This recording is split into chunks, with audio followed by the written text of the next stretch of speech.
president that is there today, how many years has he stayed? 2 years. And you could see where we are.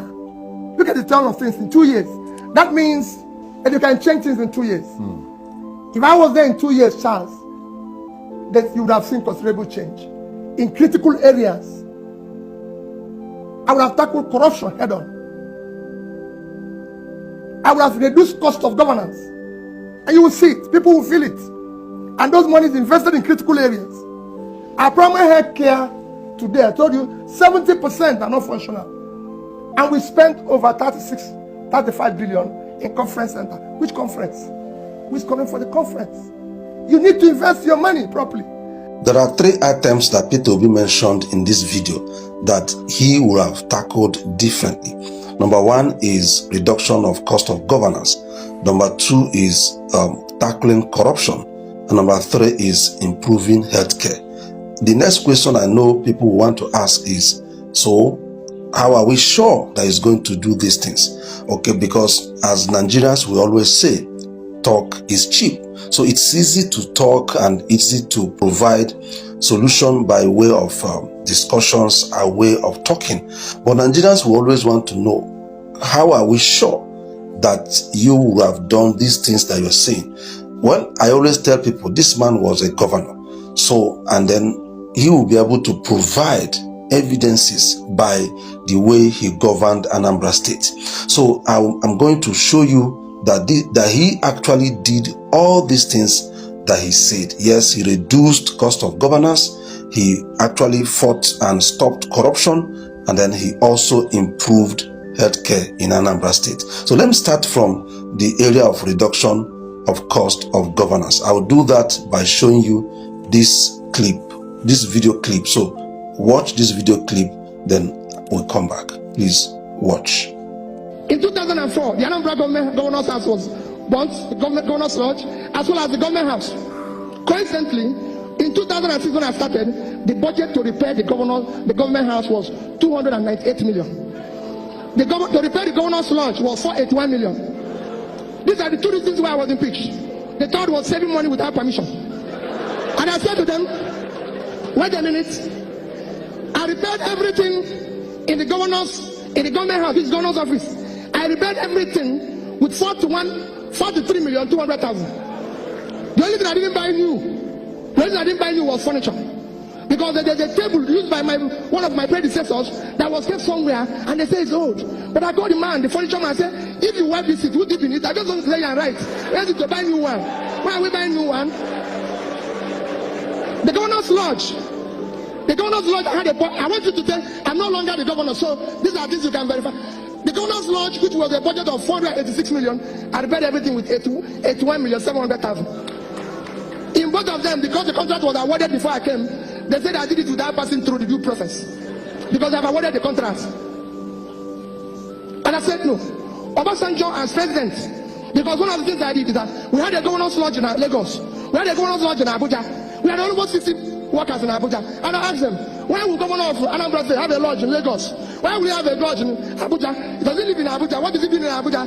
You know what they wrote me? Every other government have it. I said, that's not what I asked. Why are we having to have a lodge in Abuja?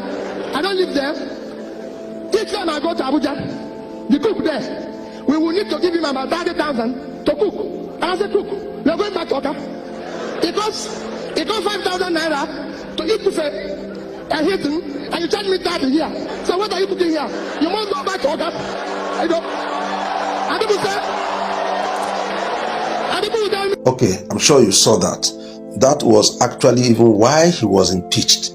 So he was impeached because he was trying to cut costs. Because, like he said, I believe the contractor that was given to do those jobs, apparently, maybe, of course, we are all in Nigeria, maybe those State House of Assembly members, they might have their own cuts in that amount. So, but probably Peter Obi stopped them from getting their own cuts, and they were angry, and you saw what happened. He was impeached.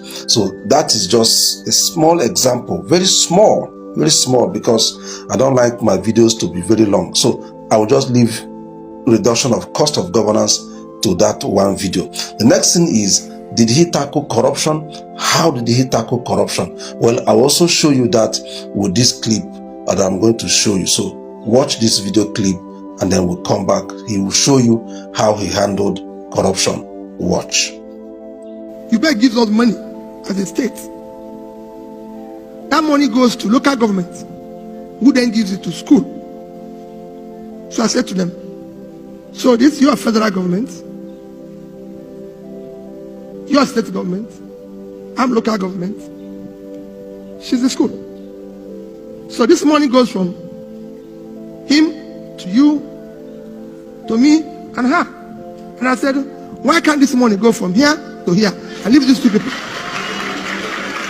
Because what happens, the more this money transits, the lesser it becomes. So I removed that transit point. All those toll gates were removed. No. Let this money go direct to her. And me and you started complaining, oh no, now we are supposed to supervise that. I said that the money must pass through us so we know whether he spends it right or wrong. I said no, we can still do it. Our job is supervision. Just give her the money and we'll supervise her. And that made all the difference, because the money became more effective. Because we're not getting anything from it, our supervision became more thorough, because we're no longer part of it. So we don't want this person to equally chop anything, so we must see. Okay, so you heard that. You saw what they were doing or what he was doing, because normally, as we all know in Nigeria, the major challenge is the bureaucracy. Okay, moving this file to this file to this file. As each file is being moved, money is being spent. So, but Peter Obi was able to stop all those things and then move the money to schools. And you now understand why Anambra moved from number 26 to number 1 in education, because the funds that were meant for schools were actually going to the schools directly, and then Peter himself was monitoring it. So that was how a little of how he was able to tackle corruption. Now you see why I said little, because this video will not be enough for me to show you more. So I will just show you little by little. So that is it about the issue of corruption. The next thing is healthcare. So on the issue of healthcare, I will still not do much, but I'll just give you a few. Now, Peter Obi is the one that built the Anambra State University Teaching Hospital, OKA.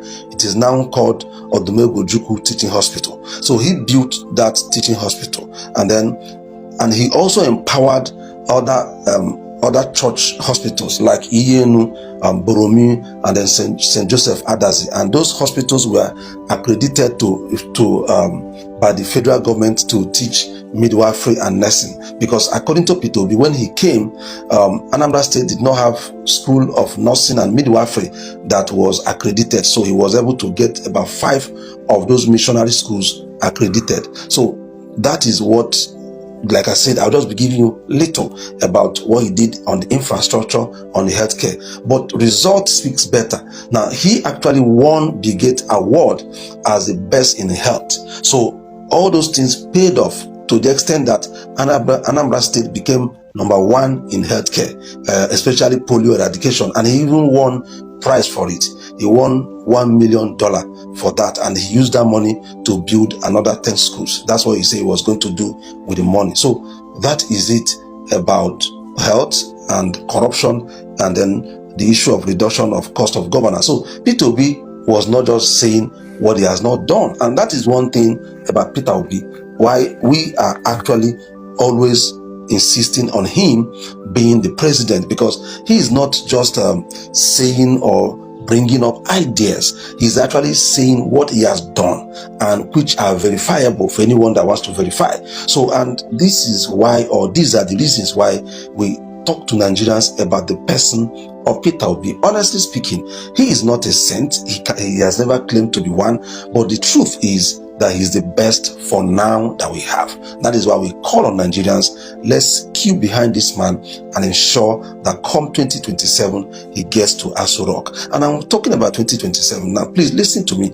I know, some of us are already saying that it's not possible, that Tinubu has captured everywhere. INEC is in the pocket, judiciary is in his pocket, every ministry is in his pocket, everything they are captured, police, army, everything. I'm not doubting you, and I'm not saying that what we're saying is not true, but the point is, this is exactly the way they want you to think, and that is why they are trying to make you see things that way. I know 2027, don't think I'm saying it's going to be easy. Of course, I'm not saying that it's going to be easy, but the truth is that it is possible. Yes, it is highly possible. And what they want to do is that they want to discourage us from coming the way we did 2023. Well, my advice is, can we even do much more? Because the people we're dealing with are not just people that we just go, with kid gloves. They are not ordinary people. So we need to up our games come 2027. But this is not the time for us to start saying that it's not possible. That is just my message. It is not going to be easy, but it is possible. And that is the truth. Thank you so much. If you are getting any value from this video, kindly subscribe, share, and like this video.